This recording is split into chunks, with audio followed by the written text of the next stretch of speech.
ಐತಿ. ನಾವೆಲ್ಲ ಸ್ವಾಭಿಮಾನಿ ಜನಗಳು, ನಾವೆಲ್ಲ ಬೆಳಗಾವಿ ಜಿಲ್ಲೆ. ಈಗ ಜಿಲ್ಲಾ ಅಭಿಮಾನ ಆಯ್ತೋ ಇಲ್ಲೋ ನಮಗ್ ಬೆಳಗಾವಿ ಅವ್ರಿಗೆ, ನಮ್ಗೆ ಜಿಲ್ಲೆ ಅಭಿಮಾನ ಆಯ್ತೋ ಇಲ್ರೋ ಕಾಕ? ಮತ್ತೆ ಜಿಲ್ಲೆ ಅಭಿಮಾನ ಐತಂದ್ರೆ ಬಿಜೆಪಿ ಅವರಿಗೆ ಒಂದು ತಕ್ಕಂತ ಒಂದು ಉತ್ತರ ನಾವು ಕೊಡ್ಬೇಕಾಗ. ಇವತ್ತು ಬಿಜೆಪಿ ಅವರು ಯಾರಿಗೆ ಅಭ್ಯರ್ಥಿಗೆ ಟಿಕೆಟ್ ಕೊಟ್ಟಿದ್ದಾರೆ? ಹೊರಗಿನವ್ರಿಗೆ ಟಿಕೆಟ್ ಕೊಟ್ಟಾರ, ಹುಬ್ಳಿ ಧಾರವಾಡದವ್ರು ಟಿಕೆಟ್ ಕೊಟ್ಟಾರ. ಬಿಜೆಪಿ ಅಭ್ಯರ್ಥಿ ಜಗದೀಶ್ ಶೆಟ್ಟರ್ ಅವರು ಬೆಳಗಾವಿ ಅವರು ಅಲ್ಲ, ಅವ್ರು ಹುಬ್ಳಿ ಧಾರವಾಡದವ್ರು. ಇವತ್ತು ಲಕ್ಷ್ಮೀ ಹೆಬ್ಬಾಳ್ಕರ್ನ ಹುಬ್ಳಿ ಧಾರವಾಡಕ್ಕೆ ಹೋಗಿ ಇಲೆಕ್ಷನ್ ನಿಲ್ಸಿದ್ರೆ ಹುಬ್ಳಿ ಧಾರವಾಡ ಜನ ನನಗೆ ವೋಟ್ ಹಾಕಾರೇನ್ರಿ? ಹಾಕಾರೇನ್ ಹೇಳಿ ಕಾಕ? ಹಾಕಾರ್ರಿ. ನನ್ನ ಅವ್ರು ಅಕ್ಸೆಪ್ಟ್ ಮಾಡ್ಕೋತಾರೇನ್ ತಮ್ಗೊಳ್ರ?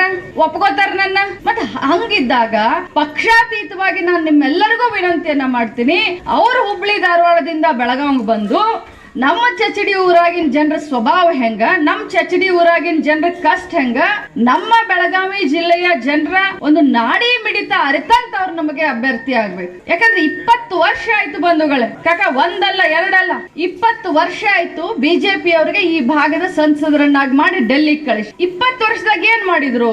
ಒಂದಾದ್ರೂ ಕೇಂದ್ರ ಸರ್ಕಾರದಿಂದ ಯೋಜನೆ ತರಬೇಕಲ್ಲ? ಯಾವಾಗಿದ್ರು ಜಗದೀಶ್ ಶೆಟ್ಟರ್ ಸಾಹೇಬ್? ಬರೀ 9 ತಿಂಗಳ ಹಿಂದೆ ಬಂಧುಗಳೇ, ಬರೀ 9 ತಿಂಗಳ ಹಿಂದೆ ಬಿಜೆಪಿ ಪಕ್ಷ ನನಗೆ ಅನ್ಯಾಯ ಮಾಡಿದೆ ಅಂತ ಕಾಂಗ್ರೆಸ್ ಬಂದಿದ್ರು. ಅವ್ರು ಗೊತ್ತೈತ್ ನಿಮಗ? ಕಾಂಗ್ರೆಸ್ ಪಕ್ಷಕ್ಕೆ ಬಂದ್ರು, ಬಿಜೆಪಿ ನನಗೆ ಅನ್ಯಾಯ ಮಾಡೈತಿ, ಮೋಸ ಮಾಡೈತಿ, ನರೇಂದ್ರ ಮೋದಿ ಅವ್ರು ನನಗೆ ಅನ್ಯಾಯ ಮಾಡಿದ್ದಾರೆ, ಯಡಿಯೂರಪ್ಪ ನನಗೆ ಅನ್ಯಾಯ ಮಾಡಿದ್ದಾರೆ ಅಂತ ಕಾಂಗ್ರೆಸ್ ಬಂದ್ರ ಇಲ್ಲ? ಗಂಡ ಹೆಂಡತಿ ಎಲ್ಲಾರು ಹೊತ್ಕೊಂತ ಬಂದ್ರು, ಇಲೆಕ್ಷನ್ ನಿಂತ್ರು, ಸೋತ್ರು. ಆದ್ರೆ ಕಾಂಗ್ರೆಸ್ ಪಕ್ಷ ಅವ್ರನ್ನ ಕೈ ಬಿಡ್ಲಿಲ್ಲ. ಅವ್ರನ್ನ ಸೋತ್ರು ಅಂತ ಹೇಳಿ ಅವ್ರನ್ನ ಮನೆಗ್ ಕುಂಡ್ರಿಸ್ಲಿಲ್ಲ.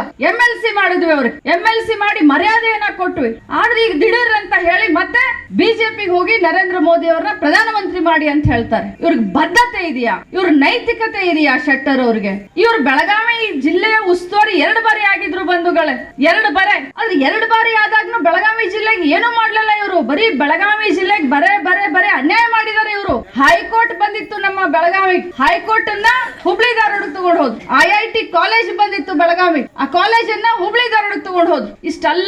ಇದಿಷ್ಟೇ ಅಲ್ಲ, ನಾನು ಹೇಳಕ್ ಬಯಸ್ತೇನೆ ನಿಮಗೆ, ಕರೋನಾ ಸಂದರ್ಭದಾಗ ನಮ್ಗೆಲ್ಲರಿಗೂ ಆಕ್ಸಿಜನ್ ಬೇಕಾಗಿತ್ತು, ಗೊತ್ತೈತ ತಮಗೆ? ಆ ಆಕ್ಸಿಜನ್ ಸಿಲಿಂಡರ್ಗಳು, ನಾ MLA ಇದ್ದೆ, ಅಣ್ಣಾನು MLA ಇದ್ದೆ. ಆ ಆಕ್ಸಿಜನ್ ಸಿಲಿಂಡರ್ ಬೆಳಗಾವಿ ಜಿಲ್ಲೆಗೆ ಬಂದಂತ ಆಕ್ಸಿಜನ್ ಸಿಲಿಂಡರ್ ಗಳನ್ನ ಹುಬ್ಳಿ ಜನರಿಗೆ ಬೇಕಂತ ಹುಬ್ಳಿಗೆ ತೆಗೆದುಕೊಂಡು ಹೋದಂತ ಮಹಾನುಭಾವರು ಯಾರಾದ್ರೂ ಇದ್ರೆ ಇದೇ ಜಗದೀಶ್ ಶೆಟ್ಟರ್ ಅವರು. ಅವ್ರು ಯಾವ ಮುಖ ಇಟ್ಕೊಂಡು ಇವತ್ತು ಬೆಳಗಾವಿ ಪಾರ್ಲಿಮೆಂಟ್ ಬಂದ ವೋಟ್ ಕೇಳ್ತಾರೆ ನನಗಂತರೂ ಅರ್ಥ ಆಗ್ತಾ ಇಲ್ಲ.